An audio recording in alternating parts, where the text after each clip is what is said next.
Hello friends, कैसी बाटी हैं आप सब। भोजपुरिया रसोई एंड ब्लॉग में आपके बहुत बहुत स्वागत बात है। फ्रेंड्स, आज हम आपके डोसा बना के बताएं, वो भी लोहा वाले तवा पे।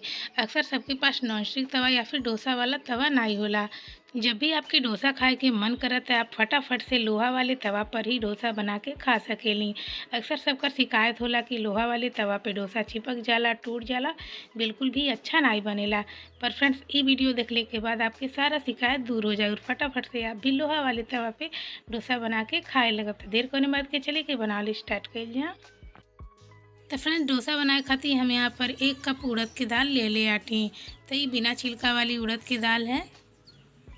देखिए, हमनी के बाउल में डाल देव। फ्रेंड्स, आप कोनो भी कप या कटोरी सेट कर लें, सारा मेजरमेंट आप वही से करब, बिल्कुल भी आपकी डोसा खराब नहीं होई।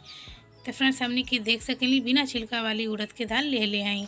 और वही कप से हमनी के 3 कप चावल ले लेवे खा। तो फ्रेंड्स, अगर आप छिलका वाली उड़द के दाल लेते हैं तो ओके अलग भिगो अब, और चावल के अलग, ताकि उड़द के दाल के छिलका धोले के बाद आसानी से निकल जाए। तो फ्रेंड्स, यहाँ पर हम सजेस्ट करब कि आप बहुत अच्छा क्वालिटी वाला चावल के यूज नहीं करब। अक्सर मार्केट में अच्छा क्वालिटी वाला चावल सब ना यूज करेला, पर डोसा बहुत ही अच्छा बन के तैयार होला। तो आप देख सकेली बिल्कुल हम साधारण चावल ले आटी। और यहाँ पर देख सकेली ये अच्छा क्वालिटी के चावल बा। तो अगर आपके पास ये तरीका के चावल नहीं बा तो आप अच्छा क्वालिटी वाला चावल भी यूज कर सकेली। और अगर बात है, आप यही चावल के यूज करब। और रेसियो के खास ख्याल करब फ्रेंड्स, अगर आप 1 कप उड़द के दाल लेते हैं तो आपके 3 कप चावल लेवे के है। अब हमनी के मन पानी डाल देवे का है और बढ़िया से हाथे से मल मल के धो लेवे का है। तो कम से कम हमनी के 3 से 4 पानी धो लेवे का है। बढ़िया से धोले से फ्रेंड्स, एवं जो धूल मिट्टी रहेले वो साफ हो जाई। तो फ्रेंड्स, यहाँ पर हम दाल और चावल के बढ़िया से धो लेल बाटी। और हमने के 1 कप उड़द के दाल और 3 कप चावल ले रही हैं। तब टोटल हमने के 4 कप ले रही हैं। तो 4 कप ही हमने के एमन पानी डाल देवे के है। रेसियो के आप खास ख्याल रखब तो आपकी डोसा बिल्कुल भी नहीं बिगड़ी। अब हमनी के मन आधा चम्मच मेथी के दाना डाल देवे के है। मेथी के दाना डालने से हमनी के डोसा जौन बा वो काफ़ी ज़्यादा क्रिस्पी बनी और खैले में एकर स्वाद भी अच्छा आवेला। बढ़िया से मिक्स कर देवे के फ्रेंड्स, हमनी के एक ढक के हमनी के 5 से 6 घंटा खातिर साइड में रख देवे का, ताकि बढ़िया से फूल जाए।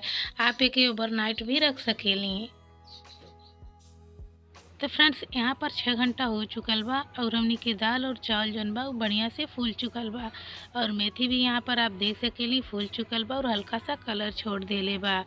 तो फ्रेंड्स, अब हमनी के एके ग्राइंड करे के है। तो फ्रेंड्स, एके पीसे खातिर हम यहाँ पर मिक्सर जार ले लेल बाटी। एमन हमनी के दाल और चावल डाल देवे के है। और फ्रेंड्स, यहाँ पर एक ज़रूरी बात, जब आप उड़द निमन मिलौले आटी तो एके ग्राइंड करब सूखा सूखा, तो ये उड़द जौन होला बिल्कुल चिकना होला, तब ब्लेड स्लिप खाए लगी। तो ऐसे हमने के एमन पानी डाल के ग्राइंड करे के है। तो हम यहाँ पर 6 चम्मच दाल और चावल डालनी है और वही चम्मच से हमने के 3 चम्मच पानी डाल देवे के, यानी कि ओकर आधा। और डाल के हमने के बढ़िया से के ग्राइंड कर देवे के, हमने के बैटर जौन बा बिल्कुल परफेक्ट बन के तैयार होई। तो फ्रेंड्स, अगर हमने के एमन ज़्यादा पानी डाल देब तो जौन एमन खमीर उठेला या फिर बैटर फर्मेंट होला वो जल्दी नहीं होई। यहाँ पर आप देख सकेली हम एके बढ़िया से पीस लेल बाटी।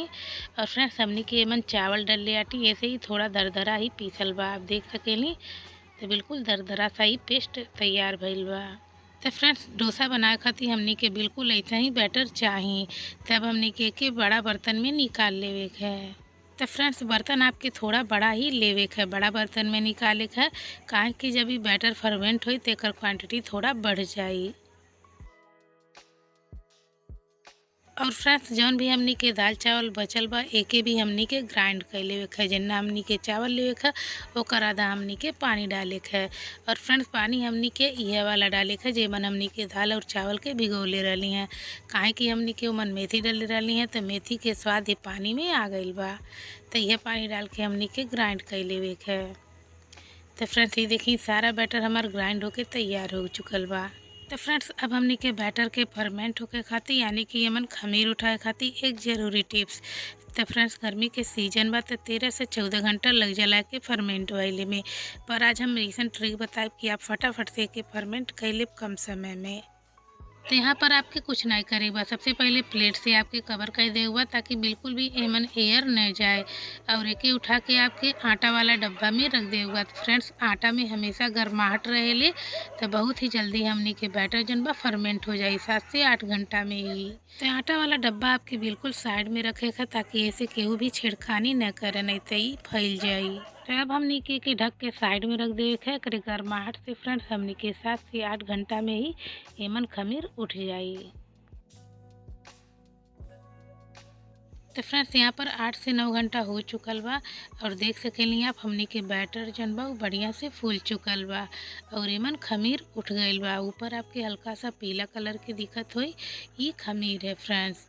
अगर आप एके सूंघब तो एमन से हल्का सा स्मेल आवेला, लेकिन कोनो भी टेंशन वाली बात ना है। जब हमनी के बढ़िया से मिक्स कइल जाए तो एकर स्मेल खत्म हो जाई। तो फ्रेंड्स यहाँ पर हमनी के बैटर जन बा बढ़िया से फर्मेंट हो गईल बा। आप देख सकेली बढ़िया से एमन खमीर उठ गईल बा। तब जब बढ़िया से खमीर उठेला बैटर बढ़िया से फर्मेंट होला तो हमनी के डोसा जन बा बहुत ही बढ़िया बनी, एकदम क्रिस्पी क्रिस्पी। तो अब हमनी के बढ़िया से मिक्स कर देवे के। तो फ्रेंड्स हमनी के बैटर जन बा बन के रेडी हो चुकल बा, लेकिन इडली वाला बैटर बनल बा। एके हमनी के डोसा बनाए के तेकरे खातिर हमनी के थोड़ा सा पतला करे के पड़ी पानी डाल के। और अब हमनी के एमन नमक भी ऐड करे के है। तो सबसे पहले हमनी के आधा बैटर अलग निकाल ले के है। एक ही बार में हमनी के सारा बैटर में पानी नहीं डाले के है, नहीं तो मान के चलिए अगर आप पानी ज़्यादा डाल दें बैटर पतला हो जाए तो फिर दिक्कत होखे लगी। तो फ्रेंड्स सबसे पहले हमनी के आधा बैटर में पानी डाल के बनावे के है और ज़रूरत पड़ी तो हमनी के वो बैटर के भी इस्तेमाल कर लेवे के है। अब हमनी के एमन आधा चम्मच नमक डालल जाए और आधा गिलास हमनी के एमन पानी डाल देवे के, बढ़िया से के मिक्स कर देवे के है। तो फ्रेंड्स यहाँ पर आप देख सकेली हमनी के बैटर जौन बा डोसा बनाए खातिर बिल्कुल परफेक्ट बा। जब हमनी के गिरावत है तो एक धार में ही गिरता, बिल्कुल भी रुक रुक के ना गिरता। ऐसा ही बैटर हमनी के चाहिए। अगर आपके समझ में नहीं आवता तो आप करछी के तरीका से उल्टा कर लें और उंगली से एक ठे लाइन ड्रॉ करें। तो यहाँ पर आप देख सकेली बिल्कुल क्लीन लाइन बना था और ये बिल्कुल भी एक दूसरे में लाइन नहीं चिपका था, यानी कि हमनी के बैटर जन बा बिल्कुल परफेक्ट बन के तैयार हो चुकल बा। तो फ्रेंड्स अब हमनी के आगे के तैयारी भी कर लेवे। स्टफिंग खातिर यहाँ पर कढ़ाई में थोड़ा सा तेल डाल देना है, आधा चम्मच हमनी के सरसों डाल देवे के है और 1 चम्मच हमनी के उड़द के दाल डाल देवे के है। 1 चम्मच हमनी के मन चना के दाल भी डाल देवे के है फ्रेंड्स। और चना के दाल डालने के बाद 2 बारीक कटल मिर्च भी डाल देवे के, हरी मिर्च। चला के थोड़ा सा हमनी के भून लेवे के। गैस का फ्लेम हमनी के लो रखे के और एके चला के लो फ्लेम पे 1 मिनट तक भून लेवे के। एकरे बाद हमनी के मन आधा पिंच हल्दी पाउडर डाल देवे के और आधा पिंच लाल मिर्च पाउडर डाल देवे के। चला के फिर से हमनी के हल्का सा मिक्स करे के और अब हमनी के मन बॉयल आलू डाले के। तो यहाँ पर हम 6 से 7 आलू ले ले हैं बॉयल और एक हमनी के मैश करके डाले के है। अगर आपके स्टफिंग ज़्यादा चाहिए तो आप आलू और भी ज़्यादा डाल सकेनी, स्टफिंग ज़्यादा बना सकेनी। यहाँ पर 1 बारीक कटल प्याज डाल देवे के है और साथ में ही 1 बारीक कटल टमाटर भी डाल देवे के। चला के बढ़िया से हमनी के मिक्स कर देवे के। अब हमनी के मन स्वादानुसार नमक डाल देवे के है और बढ़िया से चला के फ्रेंड्स हमनी के 2 से 3 मिनट तक मीडियम फ्लेम पे भून लेवे के है। तो फ्रेंड्स यहाँ पर हमनी के फिलिंग जौन बा बिल्कुल बन के तैयार हो चुकल बा। थोड़ा सा हमनी के बारीक कटल धनिया के पत्ती डाल देवे के और चला के मिक्स कर देवे के। तो फ्रेंड्स यहाँ पर हमनी के फिलिंग भी बन के रेडी हो चुकल बा और डोसा वाला बैटर भी बन के रेडी हो चुकल। तो अब चलल जाए अपने मेन पॉइंट पे कि लोहे के तवा पे हमनी के डोसा कैसे बनावल जाई। अक्सर डोसा बनवले में सबके दिक्कत होला और सबके पास नॉन स्टिक तवा या फिर डोसा वाला तवा नहीं होला। तो फ्रेंड्स लोहा वाले तवा पे रोटी बनावत ए पर एक परत जम जाले, जेकरे वजह से हमने के पर डोसा बनाए तो तुरंत ही चिपक जाए। तो सबसे पहले हमने के क्लीन करे खातिर हमने के मन नमक डाले के। एकरी जगह पे आप बालू या रेत भी डाल सकेली, उससे भी तवा अच्छी तरीका से क्लीन हो जाला। नाई बात ए तरीका से आप नमक के यूज कर सकेली। अभी वाला हमने के लोहा वाला जूना लेवे के और बढ़िया से के रगड़ रगड़ के हमने के साफ कर देवे के, ताकि जौन मन मोटा वाला परत बा अच्छी तरीका से छूट जाए। एके बढ़िया से रगड़ के फ्रेंड्स हमनी के साफ पानी से धो लेवे के। तो फ्रेंड्स ये देखी हम एके धो लेल बानी और कोनो भी सूखा कपड़ा से आपके एके पोंछ लेवे के। तो सबसे पहला काम तो हमनी के हो गईल और एमन जौन परत जमल बिल्कुल अच्छी तरीका से क्लीन हो गईल बा। अब हमनी के फ्रेंड्स एके रख देवे के गैस पे और डोसा बनवले से पहले हमनी के एक काम और कई लेवे के है। एकरे बाद हमनी के पर डोसा बनावल जाई। ते के हमनी के गैस पे रख देवे के है और ए पर हमनी के 1 से 2 परेठा सेक लेवे के है। परेठा सेकले से फ्रेंड्स हमनी के मन तेल लगावल जाई और तेल के लेयर हमनी के तवा में बढ़िया से लग जाई। तो परेठा में हमनी के बहुत ज़्यादा परथन के यूज नहीं करे के है। तो बस हल्का सा ही परथन लगाए के और तेल लगा के हमनी के 1 या 2 परेठा सेक लेवे के है। परेठा सेकले से फ्रेंड्स एमन जौन हमनी के तेल लगावल जाई उ तेल तवा में भी लग जाई और तवा हमनी के बिल्कुल नॉन स्टिक बन जाई, बिल्कुल भी एमन नाई चिपकी। तो फ्रेंड्स रोटी भी हम आपके बना के दिखौले आटी, तो ओमन भी आपके नॉन स्टिक तवा बनावे के तरीका बतौले आटी, तो आप ओके भी देख सकेली। तो फ्रेंड्स अब हमनी के कोनो भी सूखा कपड़ा से के बढ़िया से पोंछ लेवे के ताकि बिल्कुल भी एमन परत न जमे। अब हमनी के तवा डोसा बनाए खातिर तैयार बा। तब हमनी के डोसा वाला बैटर एमन डाल के चारों तरफ ए तरीका से फैला देवे के। गैस के फ्लेम हमनी के बिल्कुल लो रखे के हवे। तो फ्रेंड्स जैसे ही बैटर के हमनी के बढ़िया तरीका से फैला देव, गैस के फ्लेम हमनी के मीडियम कर देवे के। तो पहला डोसा हमनी के मीडियम फ्लेम पे बनावे के और दूसरा डोसा में हमनी के कुछ बात के ध्यान रखे के, तो ओके हम आपके आगे बताई। तो फ्रेंड्स ऐसे ही मीडियम फ्लेम पे हमनी के थोड़ा देर तक पके देवे के। जब ये ऊपर से थोड़ा सा सूखा हो जाए तो एमन हमनी के तेल लगा देवे के। तो बढ़िया से तेल लगा देवे के हमनी के। तो अब हमनी के मीडियम फ्लेम पे तब तक एके सेके है जब तक कि नीचे से बढ़िया से सुनहरा कलर में न हो जाए। जैसे ही नीचे की तरफ सुनहरा हो जाए तो आपके ठे स्पैचुला लेवे के और चेक करे के कि एमन जगह कहाँ से बा। तो कोनो भी जगह से आपके अंदर नाई डाल देवे के, बस आपके तरीका से चेक करके ही अंदर डाले के। ये दिक्कत आपके सिर्फ 1 और 2 डोसा में होई, एकरे बाद ये दिक्कत आपके बिल्कुल भी नहीं होई। तो बढ़िया से हमनी के तरीका से छुड़ा लेवे के फ्रेंड्स। तो बहुत ही इजली छूट जाला और हमनी के ई डोसा बन के तैयार हो चुकल बा। आप देख सकेनी अंदर हमनी के थोड़ा सा एमन स्टफिंग लगा देवे के है। स्टफिंग आपके ज़्यादा पसंद है तो ज़्यादा स्टफिंग भी आप एमन डाल सकेली। अब हमनी के तरीका से मोड़ देवे के था, आपके जैसे पसंद हो के। आप पूरा गोल शेप में मोड़ल चाहते हैं तो मोड़ सकेली या फिर ये तरीका से भी मोड़ सकेली।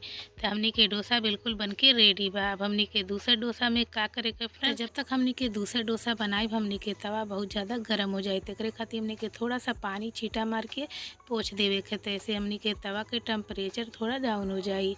तो फ्रेंड्स ऐसा आप देख लो होटल में भी अक्सर ऐसा ही सब पानी के छींटा मार के साफ़ करल हैं। तवा बहुत ज़्यादा गर्म रही तो हमनी के बैटर जौन बा बढ़िया से नहीं फैली। तो तवा के टेम्परेचर एकदम हमनी के लो रखे के है। तो बिल्कुल बढ़िया से हमनी के पूरा तवा पे के फैला लेवे के है। बिल्कुल भी टेंशन लेवे वाली बात नहीं है, बहुत ईजिली हमनी के डोसा तवा से निकल जाए। जैसे ही ऊपर से हल्का सा सूखा हो जाए फ्रेंड्स, हमनी के मन तेल लगा देवे के है और एक तब तक पका के जब तक कि नीचे से बढ़िया से गोल्डन कलर के न हो जाए। बहुत ही इजली लोहा के तवा पे डोसा बन जाला फ्रेंड्स। तो आप 1 या 2 डोसा बना ले तो आपके एकदम हैबिट बन जाए और फटाफट से आप ढेर सारा डोसा बना के तैयार कर ले। जैसे ही नीचे से अच्छी तरीका से गोल्डन कलर के हो जाए, सबसे पहले हमनी के किनारे से तरीका से छुड़ा देवे का और उसके बाद हमनी के पूरा छुड़ा देवे का है। तो ये देखिए हमनी के ई डोसा भी बन के तैयार हो चुकल बा। अंदर से हमनी के फिलिंग लगा देवे का है और बस एके मोड़ देवे का है। तो बहुत ही झटपट आप ढेर सारा डोसा मिनटों में बना के तैयार कर सकेली। तो फ्रेंड्स चलिए हम आपके तोड़ के भी दिखा देते हैं कि कितना ज़्यादा क्रिस्पी और करारा बन के तैयार भइल बा। तो फ्रेंड्स कैसा लगल आज के रेसिपी हमें कमेंट करके ज़रूर बताएं। रेसिपी अच्छा लगल होगा और आप हमारे चैनल पे नया बाटी तो फटाफट से हमारे चैनल भोजपुरिया रसोई एंड ब्लॉग के आप लोग सब्सक्राइब कर ले। तो फिर मिले अगली वीडियो में कोनो नई रेसिपी के साथ।